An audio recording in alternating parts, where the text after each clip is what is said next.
talking about one of my favorite shows, The 100. This is a review for Season 4, Episode 11, entitled The Other Side. So I'm going to make this review quick because there's not really a lot to talk about in this episode. Three basic storylines, as always. We have what's going on in Ellie's Island, what's going on in Arcadia, and what's going on in Polis. So we'll start with what happened in Ellie's Island with Raven. You know, she's doing her thing with the Becca hallucination. She starts hearing someone in the background saying, don't listen to her, don't listen to her. She has another one of her seizures, and all of a sudden you see Sinclair, her mentor, who bought the farm in Season 3, played by the guy who played Gata on Battlestar Galactica. And he's telling her, why are you just giving up? Yeah, that's not the Raven I know. You ought to take a look at your own head and see if you can figure out how to cure yourself. And then she sets up an elaborate thing where she dunks herself in really cold water and electrocutes her and restarts her heart and blah, blah, blah, blah, blah. Anyway, Raven survives, and now she's going to live. Of course, she's got to get to Polis to get to that bunker, so that's where they leave Raven. And I thought the stuff with Sinclair was very touching, very nice. But it's kind of like, well, why the hell did we spend all this time having her try to figure out how to work the space shuttle to go up in space if she's not going to go in space? But maybe they'll still use it. I don't know. I'm thinking she's probably should just go to the lighthouse instead of trying to get the Polis. Speaking of, Polis, let's talk what happened there. Anyway, last episode, Octavia and Kane and everyone else got locked out by Clark and Jaha. But Bellamy's in there, and Bellamy's like, we got to open this door. So it's basically him trying to open the door, and more of Jaha's, we do what we need to do to protect our people. And Clark agreeing with him. And of course, with Abby's help, Bellamy's able to get to the door. Clark points a gun at him, but she can't shoot him. So they open it. And then Octavia's like, hey, we got to start bringing in people. And apparently she struck a deal with the Grounders where they're going to bring in 100 people from each clan.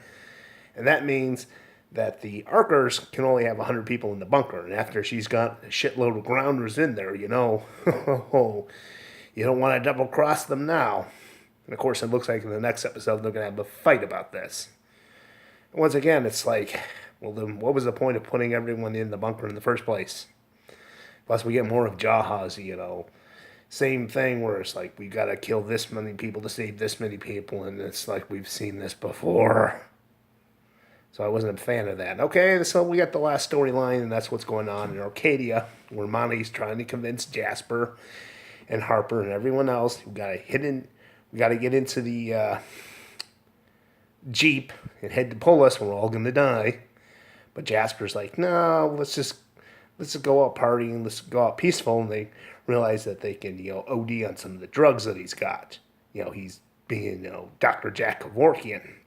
And this leads to the death of Jasper. Sorry, spoiler alert, but this is the last episode we have with Jasper. And he just succumbs to the drugs that he overdosed on, and he's dying, and Monty's like, oh, don't do this to me. You know, hey, let's, you know, just putting the finger down the guy's mouth. And Jasper's like, it's unsanitary. And then he just kind of passes away. And I thought, oh, I like Jasper.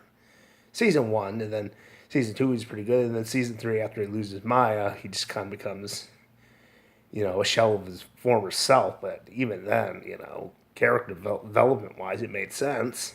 Unlike some of the other ones who you just, like Luna, out of the blue, she's suddenly just mopey and dopey. You want her to get killed off, and the same with Finn. It felt like Jasper, it made sense for him to never get over the loss of his first love, and now he's gone. And it looked like Harper might have died too, because there's a blonde on the floor. It turns out it was Breed, you know, the one that checked up with Bellamy, and Harper's still alive. She's like, Monty, let's get out of here. So now those two are going to head off to Polis. Will they get there? I don't know. I mean, I didn't think Jasper was going to get killed off tonight. But they killed him off. So all around, I don't know, the episode was one of those there to be there ones. With, you know, I'm going to remember it because they killed off Jasper. But aside from that, it's just, it feels like they've painted themselves into a corner with the whole bunker storyline. Now we got one more episode before the final. And it's, You know, wondering what next season is going to bring at this point.